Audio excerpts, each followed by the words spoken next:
جو ہی پروان چڑھا ان فوان شباب آیا تو اس کی پیشانی سجدے کے تقدس سے مالا مال ہو گئی، اس کی آنکھوں میں حیا اور شرم کے پہرے آ گئے، اس کے خیالوں میں پاکیزگی آ گئی، اس کی زندگی کے شب و روز نیکی کے ماحول میں بسر ہونے لگے، اس کی راتیں ذکر الہی میں، تلاوت کلام مجید میں اور دن یاد الہی میں روزے سے گزرنے لگے۔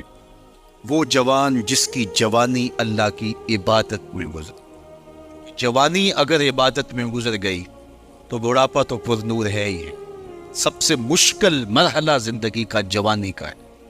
شیطان زیادہ ورغلاتا ہے کسی شخص کو جب وہ جوانی کے مرحلوں سے گزر رہا ہوتا ہے۔ تو جس کی جوانی خیریت کے ساتھ گزر گئی، اپنی عصمت کے جوہر کی حفاظت کی، اپنی آبرو کو لٹنے نہیں دیا، اپنی آنکھوں کی شرم و حیا پر پہرے بٹھائے اور آنکھ کو برباد نہیں ہونے دیا اور اپنی زندگی کے تقدس کا پہرا دیا، تو جو جوان اپنی جوانی کو خیریت کے ساتھ گزار گیا۔ کسی نے کہا تھا نا، کتاب زیست کا ایک اور باب ختم ہوا، شباب ختم ہوا، ایک عذاب ختم ہوا۔ جوانی جس کی منزل تک پہنچ گئی خیریت کے ساتھ، عافیت کے سائے میں، مشکل تو بڑا ہے جوانی کو منزل تک لے جانا، خیریت کے ساتھ، داغدار نہ ہونے دینا، جوانی کے تقدس کو رسوا نہ ہونے دینا، عصمت کے جوہر پہ کالک نہ لگنے دینا، خواہشات کو غالب نہ آنے دینا۔ آسان کام تو نہیں ہے، مشکل کام ہے، لیکن اگر کوئی مشکل کاٹ گیا، جوانی کے تھوڑے سے ایام میں گزار گیا، اللہ اکبر۔ حضرت شیخ ختلی کہتے ہیں، داتا گنج بخش علی حجویری علیہ رحمہ کے مرشد ہیں، الدنیا یومن ولنا فیہا صومن، وہ کہتے دنیا ایک دن ہے، ہم روزہ رکھ کے گزار رہے ہیں۔ تو روزہ رکھ کے سارا دن گزر ہی جاتا ہے، دوپہر بھی آتی ہے گزر جاتی ہے، اور عصر کا وقت بھی آتا ہے گزر جاتا ہے، کھانے کا وقت بھی آتا ہے، چائے کا وقت بھی آتا ہے، سب کچھ ہوتا ہے لیکن گزر جاتا ہے، افطار تک بندہ پہنچ جاتا ہے۔ جس نے زندگی روزے کی طرح گزار دی، جس نے جوانی روزہ رکھ کے گزار دی، خواہشات کو بے قابو نہیں ہونے دیا، مشکل کام تھا لیکن اس نے مشکل کام کر دکھایا۔ اجر کتنا بڑا ہے، سنیے اللہ کے محبوب کی زبان سے سنیے۔ حضور نے ارشاد فرمایا جو سید ابو ہریرہ کے ذریعے سے ہمارے تک پہنچا، فرمایا قیامت کے دن جب سورج کا رخ سیدھا ہوگا، زمین تانبے کی ہوگی، لوگ پسینے میں شرابور ہوں گے، کوئی ٹخنوں تک پسینے میں، کوئی گھٹنوں تک، کوئی کمر تک، کسی کو پسینے کی لگام دی جائے گی، اور وہ پسینہ ایسے نہیں ہوگا جس طرح یہ پسینہ ہے، اتنا گرم ہوگا۔ ابن رجب حنبلی کہتے ہیں اس پسینے کا ایک قطرہ اگر احد پہاڑ پہ ڈال دیا جائے تو وہ پگھل جائے، اتنا گرم ہو، بدبودار اتنا ہوگا، ایک قطرہ دنیا پہ ڈال دیا جائے، انسان کیا جانوروں کے دماغ بھی پٹ جائے، اس پسینے میں لوگ شرابور ہوں گے۔ لیکن جس نے اپنی جوانی کو عافیت سے گزارا ہوگا، کل قیامت کے دن جب کوئی سایہ نہیں ہوگا، اللہ اس جوان پر اپنے عرش کا ٹھنڈا سایہ عطا فرمائے۔ وہ شخص جس کو کسی عورت نے دعوت گناہ دی اور وہ صاحب منصب تھی، صاحب جمال تھی، اور اس نے یہ کہہ کے یہ خواہش، یہ آرزو مسترد کر دی، انی خوف اللہ۔ اسی طرح کوئی عورت ہے تو اس نے اپنے تقدس کی حفاظت کی، اپنی آبرو پہ پہرا دیا اور کسی پیشکش کو ٹھکرا دیا، تو فرمایا قیامت کے دن جب کوئی سایہ نہیں ہوگا، اللہ اسے بھی اپنے عرش کا ٹھنڈا سایہ دے گا۔ کیسا سخت دن، اور وہ کس اعزاز میں ہوگا، کس تکریم میں ہوگا۔ یہ تو 4 دن 10-20 سال ہیں، اور وہ 50,000 سال کا ایک دن۔ پھر اس کو اللہ کا شکر ادا کرنا ہوگا کہ اللہ تو نے کتنا کرم کیا میرے اوپر کہ میری جوانی خیریت اور عافیت سے گزری، اور آج اس کا تو کتنا بہتر صلہ مجھ کو دے۔ آج اللہ نے مجھے اور آپ کو فرصت دی ہے، یہ اٹھتے ہوئے جنازے، یہ پھیلی ہوئی قبریں، یہ ہم سے بچھڑتے ہوئے لوگ، یہ ہمارے لیے ایک پیغام ہے، ایک میسج ہے ہمارے نام، یہ ہمارے لیے عبرت ہے۔ آج وہ جا رہے ہیں تو ہمیں بتا کے جا رہے ہیں کہ صاحب ہم جا رہے ہیں، ہمارے پیچھے بھی آ رہے ہیں۔ اور یہ بات ذہن میں رکھیے، دنیا پر آنے کی ایک ترتیب ہے، دنیا پر جانے کی وہ لازمی ترتیب نہیں ہے۔ پہلے دادا آتا ہے، پھر باپ آتا ہے، پھر بیٹا آتا ہے، پھر اس کے بعد بچے آتے ہیں۔ ایسے کبھی نہیں ہوا کہ باپ سے پہلے اولاد آ گئی۔ دنیا پر آنے کی یہ ترتیب ہے، اور یہ طے شدہ منظم ترتیب ہے۔ لیکن دنیا سے جانے کی یہ ترتیب نہیں ہے کہ پہلے باپ جائے پھر ہی اولاد جائے گی۔ بسا اوقات بوڑھے باپ کو جوان بیٹے کی میت کو کندھا دینا پڑ جاتا ہے۔ تو یہ دنیا سے کب کوئی جا سکتا ہے مجھے اور آپ کو نہیں پتہ۔ یہ عمل مخفی رکھا گیا ہے اس لیے تاکہ ہم ہر لحظہ موت کے لیے تیار رہیں۔ موت کے لیے تیاری یہی ہے کہ ہم توبہ کی دہلیز پہ کھڑے رہیں، اپنے مالک کی حضور رجوع کرتے رہیں، اچھے اعمال کا ذخیرہ کریں، اور کسی کے حق ہمارے ذمہ پر نہ ہو کہ ہم قیامت کے دن جو ہے وہ پچھتائیں۔ کسی نے اگر کسی کا حق غصب کیا صرف 3 پیسوں کے عوض کے اندر، قیامت کے اندر یہ کرنسی تو ہمارے ساتھ ہوگی نہیں، یہ تو ہم یہی چھوڑ دیں گے، یہ مال، یہ دولت، یہ بینک بیلنس یہی چھوڑ کے چلے جائیں گے۔ یہ تو کفن بھی میلا نہیں ہونے دیں گے کہ بانٹ لیں گے۔ جاندی واری ڈرونا بنے ہوتے ہاتھ نہ لاندے ڈر دے، جنہ لئی تو پاپ کمائے اج کتھے نہیں تیرے کر دے۔ وہ تو کفن بھی میلا نہیں ہوگا دیں گے، بانٹ لیں گے۔ تو آخرت میں سکہ رائج الوقت عمل ہوگا، تو پھر عمل لیے جائیں۔ تو جس نے کسی کا 1 ٹگا مارا ہوگا، 3 پیسے مارے ہوں گے، اس کے بدلے میں 700 نمازیں جو با جماعت پڑھی گئی ہیں وہ لے لی جائیں گے۔ اور جو لوگوں کے پلاٹ ہڑپ کر گئے، رشوتیں، زیادتیاں، جور و ظلم، اور لوگوں کے ساتھ زیادتیاں، اور لوگوں کا مال ہتھیانا، خون نچوڑنا، اذیتیں دینا، تو کس طرح وہ قیامت کے دن عہدہ برا ہو سکیں گے؟ تو آج اللہ کی رحمت کے در کشادہ ہیں، اور اس کی رحمتیں آواز دے رہی ہیں، آجو پلٹ کے میری رحمت کے دروازے کھلے۔ اللہ اکبر۔ یا ایھا الانسان ما غرک بربک الکریم، اے انسان پلٹ کے آجا، تیرا رب بڑا ہی کریم۔ مجھے بتاؤ، یوں بھی کوئی آواز دیتا ہے؟ یوں بھی کوئی پکارتا ہے؟ بھاگے ہوئے مجرم کا تعاقب کیا جاتا ہے، کبھی یوں بھی پیار سے اس کو بلایا جاتا ہے، لیکن 70 ماؤں سے زیادہ پیار کرنے والا رب پکار کے کہہ رہا ہے، او بھاگنے والے آجا پلٹ کے، تیرے رب کا دروازہ کھلا ہوا ہے۔ وہ یہ نہیں دیکھے گا تو نے جرم کتنے کیے، وہ یہ دیکھے گا تو پلٹ کے آ گیا ہے، اور وہ تیرے گناہ نہیں دیکھے گا، تیرے آنے کو دیکھ کے تیرے گناہوں کو بدل کے نیکیوں میں تبدیل کر۔ جتنا بڑا گناہ گار ہے اتنا بڑا دے پکار، آ تو صحیح، آنا تو نے ہے ہی۔ پھر جو کفن میں منہ چھپا کے آتا پھرے گا، پھر جو تجھے لوگ اٹھا کے لائیں گے۔ اچھا نہیں ہے کہ اپنے قدموں سے خود ہی چل کے آ جا، آج کھلے منہ آ جا، اس کی رحمتیں تیرے استقبال کرنے کے لیے منتظر ہیں۔ آج وہ آواز دے کے کہہ رہا ہے، آجا میری رحمتیں تیری منتظر ہے۔ ما غرک بربک الکریم، تجھے کریم رب سے کس نے مغرور کر دیا؟ تکبر میں، رعونت میں مبتلا ہو، یا تو اپنے مالک کی دہلیز کو چھوڑ گیا؟ آجا پلٹ کے، وہ کریم تجھے بلا رہا ہے، اور دیکھ اس کا رشتہ کتنا گوڑا ہے۔ اللہ ذی خالق کا، اس نے تجھے پیدا کیا ہے، وہ تیرا خالق لگتا ہے۔ اللہ اکبر۔ یعنی وہ تجھے بلا رہا ہے جس کا تیرا رشتہ اتنا گہرا ہے کہ وہ تیرا خالق لگتا ہے۔ ماں کو جو اولاد سے پیار ہے، دنیا کے کسی ترازو پہ وہ پیار تولا جا سکتا ہے؟ ماں کی محبت کا کہیں وزن ہو سکتا ہے؟ آج کل یہ آپ کے بھی تھوڑا سا آگے گزرے تو اتنے بڑے ترازو گاڑ دیے گئے ہیں جہاں پورا کنٹینر تول لیا جاتا ہے۔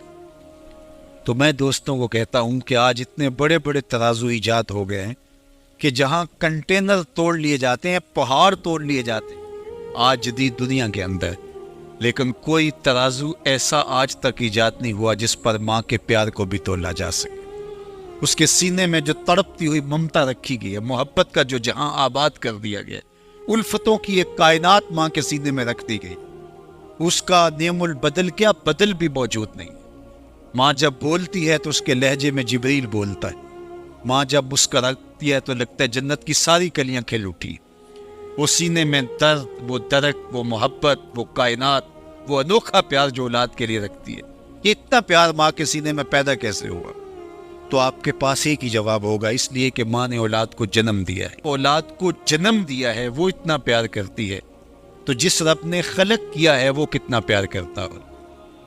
میں آپ کی توجہ چاہوں گا، مجھے اور کوئی نہیں چاہیے، صرف توجہ چاہیے گا، صرف نظارے کے لیے جنبش مژگاں بھی بھار ہے، نرگس کی آنکھ سے تجھے دیکھا کرے کوئی۔ تو میری آرزو یہ ہے کہ آپ کی تمام تر توجہ میری جانب مبذول ہو۔ تھوڑے وقت میں جس شدت کی گرمی میں آپ بیٹھے ہیں مجھے اس کا احساس ہے، تو میں چاہوں گا کہ چند باتیں آپ تک پہنچ جائے۔ تو جو ماں اتنا پیار کرتی ہے وہ اس لیے کہ ماں نے جنم دیا ہے، تو جس نے جنم دیا ہے وہ اتنا پیار کرتی ہے، تو جس رب نے خلق کیا ہے وہ کتنا پیار۔ تو ماں کی دہلیز چھوڑ کے بیٹا بھاگ جائے تو ماں آواز دیتی نا، پتر کہاں بھاگ رہا ہے، آجا پلٹ کے، اتنی ٹھنڈی چھاؤں کہیں نہیں ملے، اتنا پیار تجھے کہیں سے نہیں مل سکتا، آجا پلٹ کے۔ مائیں تو مائیں ہوتی ہے، اور اولاد کے لیے ان کے سینے میں جو تڑپتی ہوئی ممتا ہوتی، اور پیار کا جو ایک آباد جہاں ہوتا ہے، وہ ایک الگ ہی کائنات ہے، وہ ایک الگ ہی جہاں ہے۔ وہ کہتے ہیں نا کہ کسی نے کہا کہ میں تو تیرے سے تب راضی ہوں گی کہ تو اپنی ماں کا کلیجہ نکال کے لائے گا۔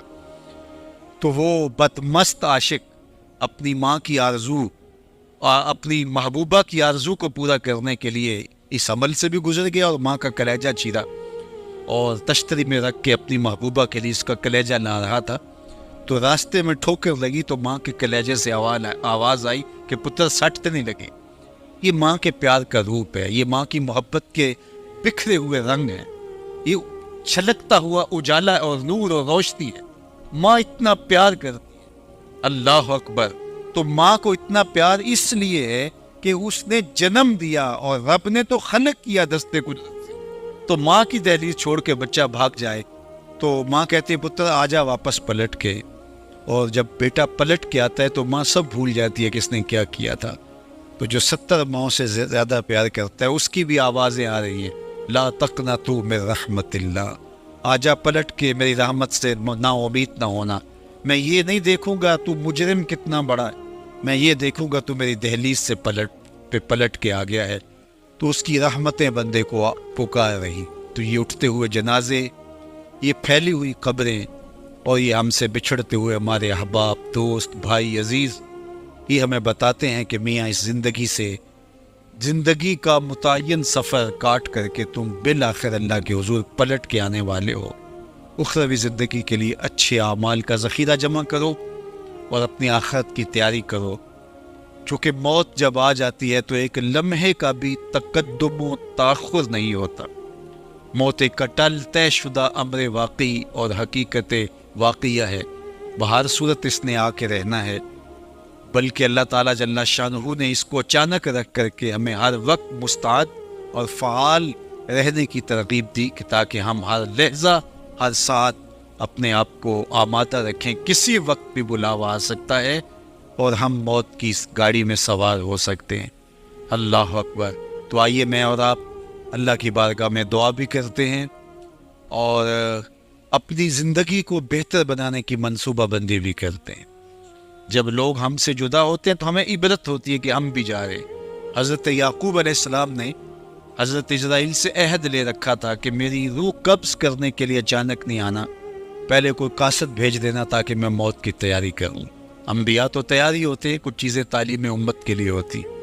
تو کہا کہ جی میرا وعدہ رہا۔ تو ایک عرصے کے بعد حضرت اسرائیل حاضر خدمت ہوئے اور کہا کہ حضور میں قبض روح کے لیے آیا ہوں۔ فرمایا تم نے تو وعدہ کیا تھا اچانک نہیں آؤں گا، تم اچانک آ گئے، کوئی قاصد نہیں بھیجا؟ تو کہا حضرت میں نے تو قاصد بھیجے تھے۔ فرمایا میرے پاس تو ایک بھی نہیں آیا۔ عرض کی حضور آپ کے سامنے کتنے لوگوں کی موت واقع ہوئی، یہ میرا قاصد نہیں تھا تو اور کیا تھا؟ آپ کی داڑھی میں سفید بال آ گئے، یہ میرا قاصد نہیں تھا تو اور کیا تھا؟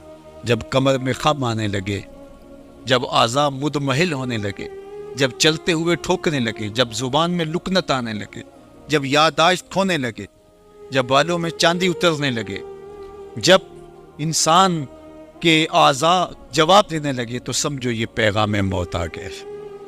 اللہ اکبر۔ حضرت عمر رضی اللہ تعالیٰ عنہ دربار میں بیٹھے تھے تو ایک صاحب آیا اور اس نے کہا کہ یا عمر لا تنسا موتک، عمر اپنی موت کو نہیں بھولنا۔ اور یوں کانپنے لگے حضرت عمر جیسے بیت کی شاخ کانپتی ہے، اور اسے کہا کہ روز آ کے مجھے تذکیر کر جایا کر۔ وہ روز آتا ہے، بڑے دربار میں کھڑا ہو کے کہتا ہے عمر اپنی موت کو نہیں بھولنا۔ ایک دن آیا، آپ نے اس کو کہا میاں آج کے بعد نہیں آنا۔ کوئی اور شخص آنے لگا، فرمایا نہیں۔ تذکیر موت کی ضرورت نہیں رہی، فرمایا نہیں۔ مجھ سے کوئی گستاخی ہوگی، فرمایا نہیں۔ تو پھر مجھے چھٹی کیوں دی جا رہی ہے؟ تو حضرت عمر روئے اور یوں داڑھی پہ ہاتھ رکھا اور ایک بال الگ کر کے کہا یہ دیکھ میری داڑھی میں سفید بال آ گیا، اب یہ مجھے چین سے نہیں بیٹھنے دے گا۔ ہماری تو پوری داڑھی بھی سفید ہو جائے نا۔ میاں صاحب نے کہا ہڈیاں، کھڑکن، ہڈیاں کمبن گوڈے کھڑکن تے اڑ گیا لک تیرا، اجے بھی بدیوں باز نہ آئیں جیو مرد تلیرا، فما اصبرہم علی النار۔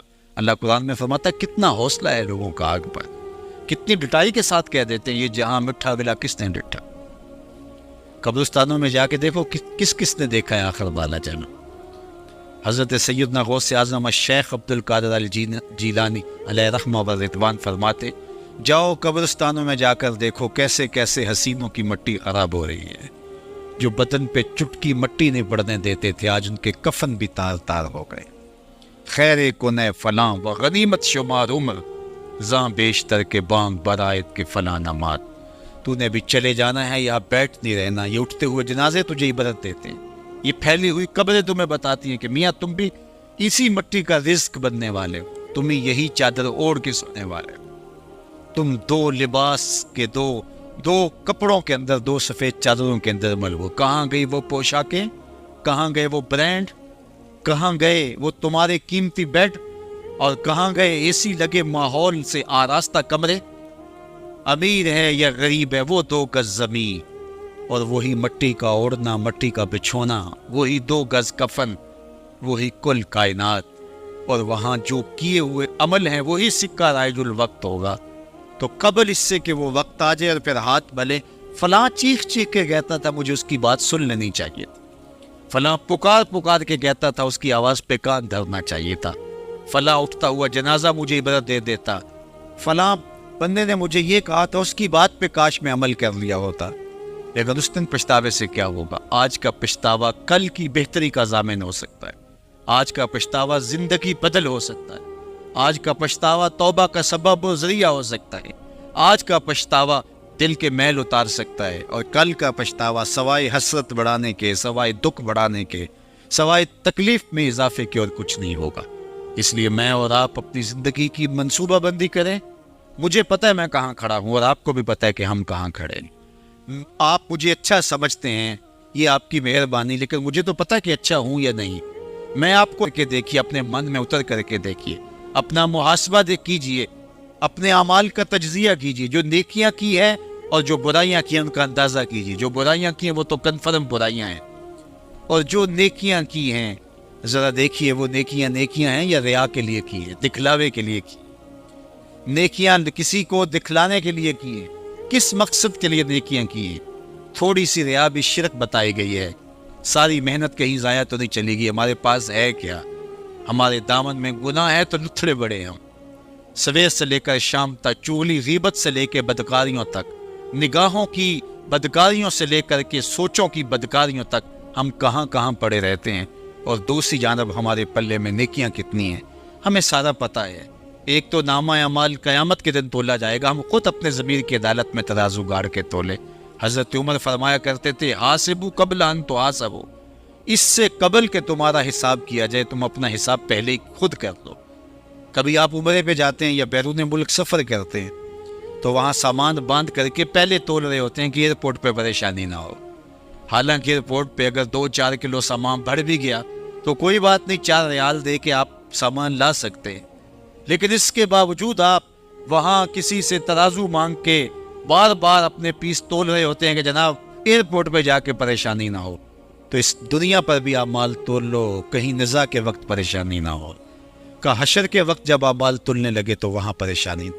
تو یہ تھوڑا سا وقت ہے، یہ زندگی مختصر ہے، اور ہم تیزی کے ساتھ موت کی طرف بڑھ رہے ہیں۔ حضرت سیدنا علی المرتضیٰ رضی اللہ تعالیٰ عنہ فرماتے ہیں یہ تمہاری سانسیں جو ہیں یہ موت کی طرف اٹھتے ہوئے قدم ہیں۔ تم سمجھتے ہو ہم بڑے ہو رہے ہیں، لیکن حقیقت میں تم چھوٹے ہو رہے ہو، چونکہ گنتی جب الٹی شروع ہو جائے تو کام جلدی 0 پر پہنچتا ہے۔ کبھی آپ اشارے پہ رکے ہوں تو 60 سے نیچے آ رہی ہو یا 70 سے یا 120 سے، تو کام تو 0 پہ آ جاتا ہے، اور جب کام 0 پہ آ جاتا ہے تو پھر لال بتی جل جاتی ہے۔ اللہ اکبر۔ تو یہ تیزی کے ساتھ زندگی گزر رہی ہے، اور ہم کوئی 60 سے نیچے آ رہا ہے، کوئی 55 سے نیچے آ رہا ہے، کوئی 50 سے نیچے آ رہا ہے، اور جب 0 تک آ جائیں گے پھر اس سے آگے تو کچھ بھی نہیں ہے۔ ایک روایت میں آتا ہے ان اللہ یحب الشاب التائب، اللہ تعالیٰ توبہ کرنے والے جوان کو پسند کرتا ہے، اس سے محبت کرتا ہے۔ تو وہ محبوب بارگاہ ہو جاتا ہے جو جوانی میں اللہ جل شانو ہو کے حضور رجوع کرتا ہے. یا کسی نے کہا تھا در جوانی توبہ کردن شیوائے پیغمبری، وقت پیری گرگ ظالم می شود پرہیزگار. جوانی میں توبہ کرنا پیغمبروں کا شیوا ہے. جب بوڑھا ہو جائے، دانت ٹوٹ جائیں، پنجوں میں زور نہ رہے، تو بھیڑیا شکار چھوڑ کر کے شریف بن کے بیٹھ جائے، تو یہ تو اس کی مجبوری ہے.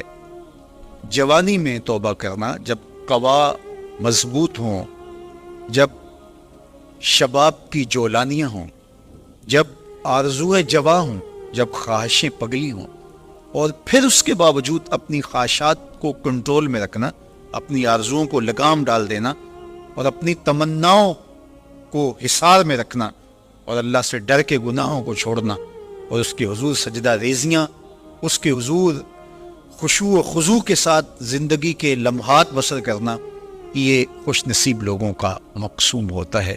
تو وہ جوان جس کی جوانی یاد الہی میں گزری، جس کی جوانی ذکر الہی میں گزری، مصلی پہ گزری، تہجد کے لمحات میں وہ اٹھ کے اللہ کے حضور دعائیں کرتا رہا، التجائیں کرتا رہا، وہ جوان قیامت کے کڑکتے اس ماحول میں اللہ کے عرش کے ٹھنڈے سائے تلے ہو.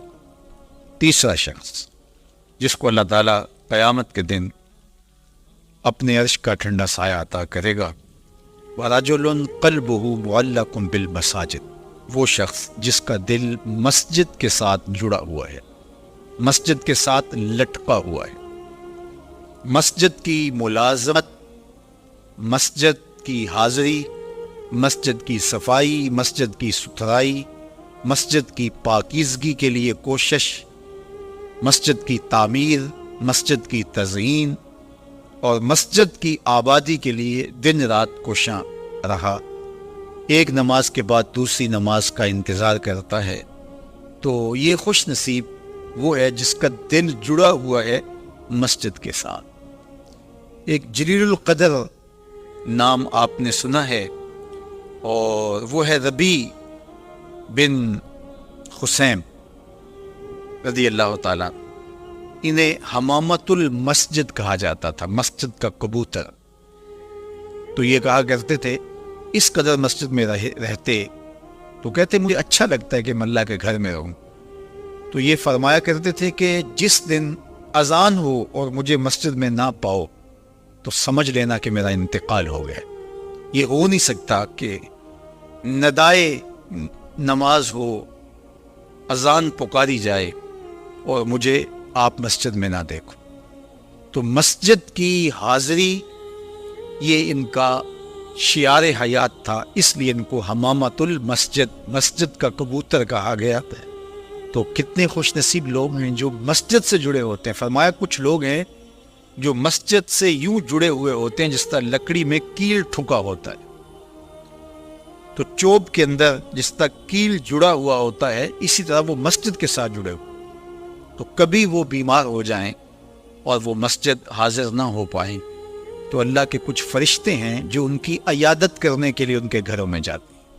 یہ خوش نصیب لوگ ہیں جو مسجد کے ساتھ اپنے آپ کو وابستہ رکھتے ہیں. فرمایا انما یامر مساجد اللہ، اللہ کی مسجدوں کو بس وہی لوگ آباد کرتے ہیں من آمن باللہ والیوم الآخر، جو اللہ پر ایمان رکھتے ہیں اور پچھلے دن پر ایمان رکھتے ہیں. تو اللہ اور پچھلے دن پر، آخرت پر ایمان رکھنے والے مسجدوں کے ساتھ وابستہ رہتے ہیں، مسجدوں کے ساتھ جڑے رہتے ہیں. اور آقا کریم علیہ السلام نے مسجد کی تعمیر کی فضیلت بیان کرتے ہوئے ارشاد فرمایا من بنا مسجدن یبتغی بہی وجہ اللہ، جس نے اللہ کی رضا کے لیے مسجد تعمیر کی، نام و نمود کے لیے نہیں، کسی اور غرض کے لیے نہیں، اللہ کی رضا جوئی کے لیے مسجد کی تعمیر کی، بن اللہ لہ مثلہ فی الجنہ، اللہ اس کے لیے جنت میں گھر بنائے گا. تو یہ بلکہ پوری مسجد بھی نہیں، آدھی اینٹ کے برابر بھی اگر کسی نے مسجد کی تعمیر میں حصہ ڈالا، تو ایک جانور کے گھونسلے کے برابر بھی کسی نے مسجد کی تعمیر کی، تو اس کے لیے بھی یہ فضیلت بتائی گئی کہ جنت میں اس کو محل دیا جائے گا، قصر دیا جائے گا. تو یہ اللہ کے پاکیزہ گھر ہیں. مساجد بیت اللہ کی بیٹیاں ہیں، کعبۃ اللہ کی بیٹیاں ہیں. یہ اللہ کے پاکیزہ گھر ہے. خیر الاماکن، بہترین جگہیں اس کائنات میں اللہ کے گھر مسجدیں، اور بدترین جگہیں بازار بتائی گئے، اور حکم دیا گیا ہے کہ بازار میں دیر سے جاؤ جلدی واپس آ جاؤ، اور مسجد میں جلدی آؤ دیر سے واپس. کوئی فکر میں گزرے. تمہارے اٹھنے والے وہ قدم جو مسجد کی طرف اٹھتے ہیں وہ قیامت کے دن ظلمت سے نجات کے ضامن ہوں گے. وہ چراغ بن کے تمہاری زندگی، آخرت کی زندگی کے اندر چراغاں کر دیں گے. تمہیں جنت کی طرف لے جانے والے وہ قدم ہیں جو مسجد کی طرف اٹھتے ہیں، مسجد کی طرف بڑھتے ہیں.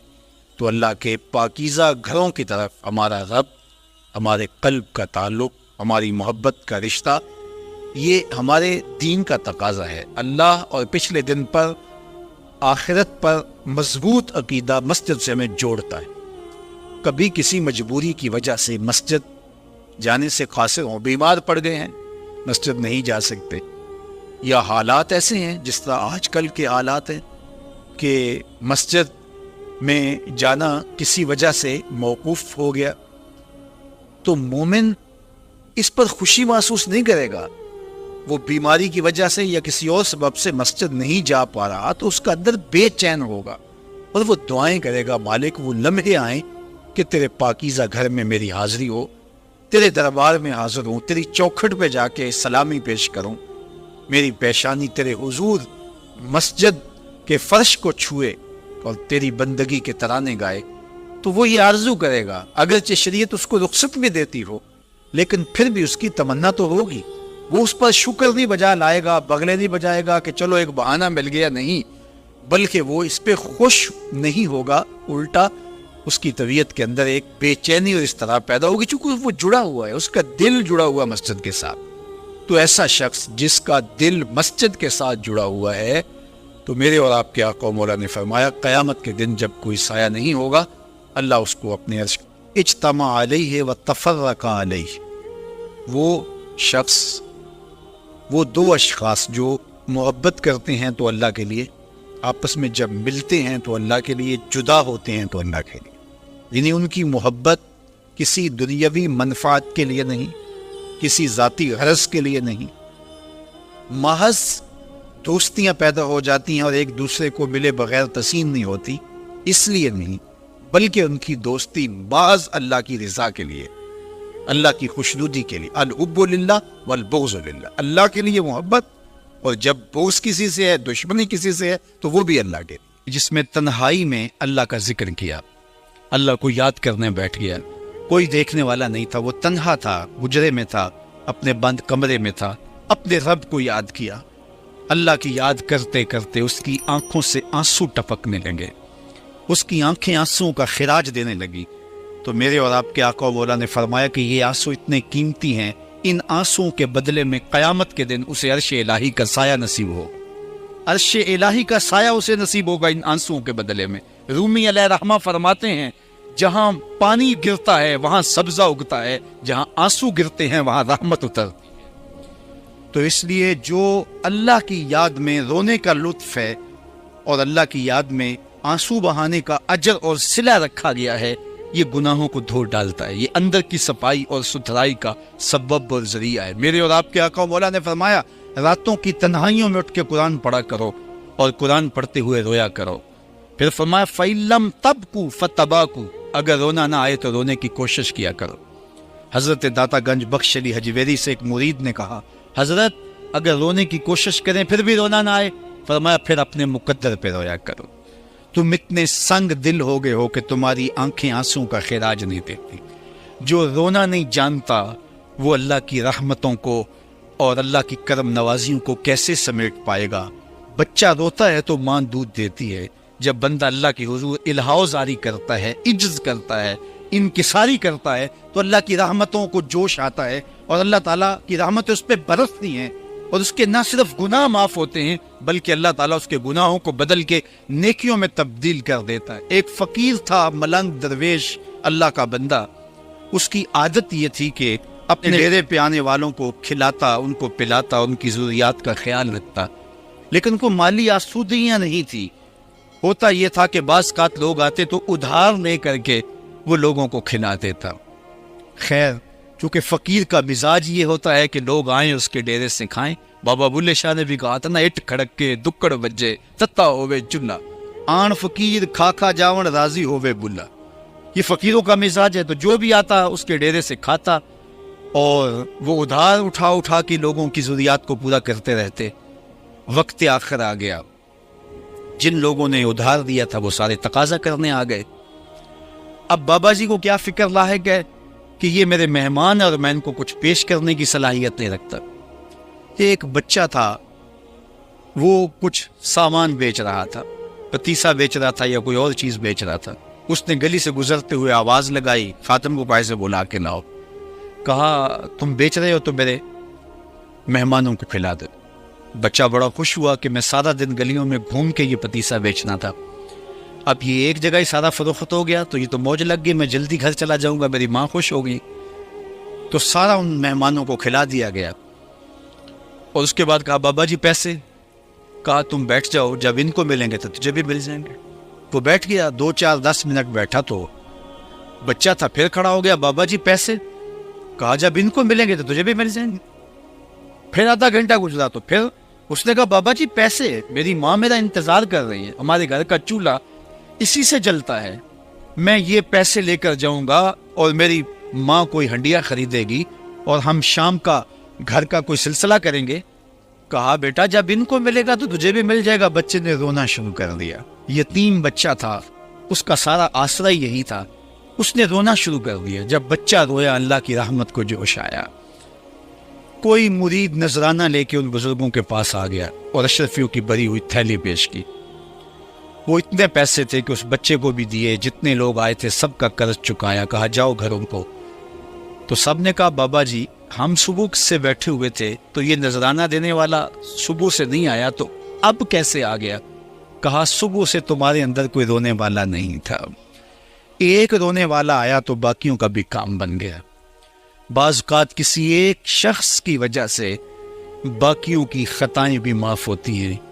آج ہم اجتماعی طور پہ تا حد نظر اندر باہر اوپر نیچے اتنے لوگوں کے ہجوم میں اللہ کی بارگاہ سے یہ توقع رکھتے ہیں کہ مالک کتنے ہجوم میں کوئی ایک تو ہوگا جو تیرا لاڈلا ہوگا, کوئی ایک تو ہوگا جو تیرا بہت قریبی ہوگا, کوئی ایک تو ہوگا جس پہ تیری رحمتیں برسیں گی.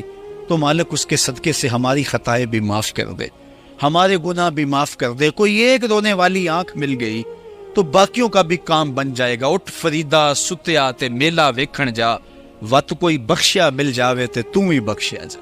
میرے مالک ہم سب کی خطائیں معاف کر دے, ہم سب سے درگزر فرما اور ہم سب کے باطن کو ستھرائیاں دے دے, ہمارے اندر کو پاکیزگیاں دے دے. بہت وقت میں نے اور آپ نے صاحب گزار دیا, تیزی کے ساتھ زندگی بیت رہی ہے. میں اگر اپنے آپ کو دیکھوں تو میری زندگی کتنی بہاریں کاٹ چکی ہے. اگر آپ اپنے آپ کو دیکھیں, کوئی 60 سال کو 20 سال کو 25 سال کو, زندگی تیزی کے ساتھ گزر رہی ہے. بندہ جب سوچتا ہے کہ میں 40 سال کا ہو گیا ہوں تو آگے میری زندگی کے اگر 30 سال بھی ہیں تو 30 سال تو کافی ہیں, لیکن وہ پیچھے اگر پلٹ کے دیکھے تو 40 سال یوں گزر گئے جس طرح چٹکی بجائی جاتی ہے. جب چٹکی بجانے کے وقت میں 40 سال گزر گئے محسوس ہوتے ہیں, تو جو باقی 30 سال اگر ہوئے بھی وہ تو گمان ہے میرا, وہ تو گمان ہے آپ کا. ہمیں تو ایک سانس کا بھی نہیں پتا. پوچھا گیا زندگی اور موت کے بارے میں کیا خیال ہے؟ کہا فجر پڑی ہے, پتہ نہیں ظہر پڑھ سکیں گے یا کہ نہیں. کہا اتنی لمبی امیدیں لگائے بیٹھے ہو. کہا ظہر پڑی ہے, پتہ نہیں عصر پڑھنے کا موقع نصیب ہوتا ہے کہ نہیں. کہا یہ بھی طول عمل ہے. ایک بولا عصر پڑی ہے, پتہ نہیں مغرب پڑھ سکیں گے یا کہ نہیں. کسی نے کہا ایک رکعت پڑی ہے, پتہ نہیں دوسری رکعت بھی پڑھنا نصیب ہوتی ہے یا نہیں. کہا یہ سب تمہارے منہ کی باتیں ہیں. میں تو کہتا ہوں ایک طرف سلام پھیرا ہے, پتہ نہیں دوسری طرف سلام بھی پھیر سکیں گے یا کہ نہیں. کیا موت اتنی قریب نہیں ہے؟ ہم نے اپنی آنکھوں کے سامنے لوگوں کو جدا ہوتے یوں نہیں دیکھا ہے. ہم کہتے ہیں اس کی خبر سنا رہے ہو موت کی, یہ تو میں نے ابھی سبزی والی دکان پہ دیکھا تھا. لیکن جب موت آتی ہے تو ایک لمحے کا تقدم اور تاخر نہیں ہوتا. تو صاحب آئیے اپنی زندگی کو اللہ اور اس کے رسول کی راہوں پہ ڈالے. آج وقت ہے, آج موقع ہے, آج توبہ کا دروازہ کھلا ہے. کل سب کچھ نہیں ہوگا. آج اس کی رحمتیں آواز دے رہی ہیں. آج وقت ہے, وقت پر کافی ہے ایک قطرہ بھی آب خوش ہنگام کا.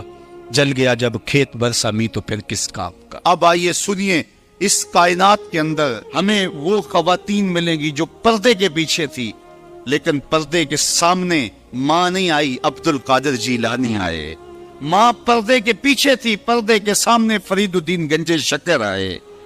ماں پردے کے پیچھے تھی، مہر و ماں نے بھی آنچل نہیں دیکھا، لیکن پردے کے سامنے کربلا میں حسین ابن علی آئے۔ تو یہ پردے کے سامنے آئے، وہ پردے کے پیچھے تھی۔ تو جب مائیں پردے کے پیچھے ہوں تو پھر بیٹے جو ہیں وہ پردے کے سامنے آ کے وہ نقش ثبت کرتے ہیں کہ جو لوگوں کے زندگی کے نقوش کو جو ہے وہ اجال دیتے ہیں اور تقدیر بدل دیتے ہیں۔ تو اس لیے ماں کی ذمہ داریاں گھر سنبھالنا ہے۔